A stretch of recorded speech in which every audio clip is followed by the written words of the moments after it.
Sevdanın hiç ayrını görmedim. Seven yüreğimi yaktıkça yaktın. Ben senin sayende rahat etmedim.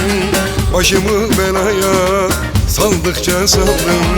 Ben senin sayende rahat etmedim. Başımı belaya saldıkça saldım. Kara sevdan bana eziyet olmuş.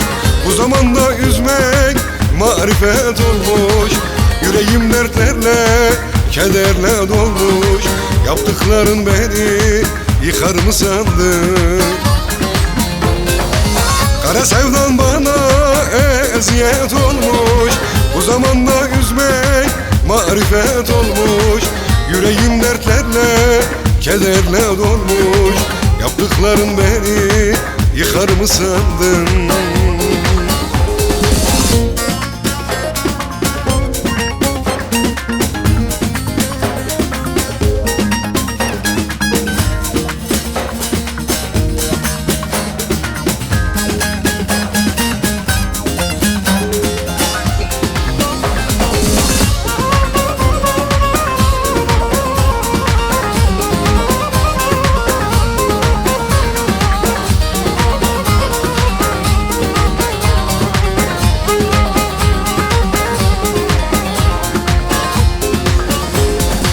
Seni tanıdığım gibi çıkmadım. Sen yanlış üstüne yanlışlar yaptın. Acılar çektirip beni harcadın.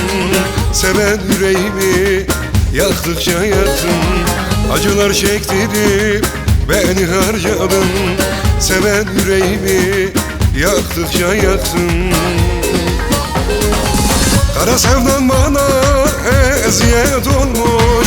Bu zamanda üzmek marifet olmuş. Yüreğim dertlerle, kederle dolmuş. Yaptıkların beni yıkar mı sandın? Kara sevdan bana eziyet olmuş. Bu zamanda üzmek marifet olmuş. Yüreğim dertlerle, kederle dolmuş. Yaptıkların beni yıkar mı sandın?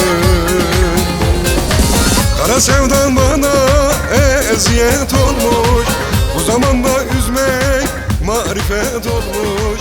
Yüreğim dertlerle, kederle dolmuş. Yaptıkların beni yıkar mı sandın?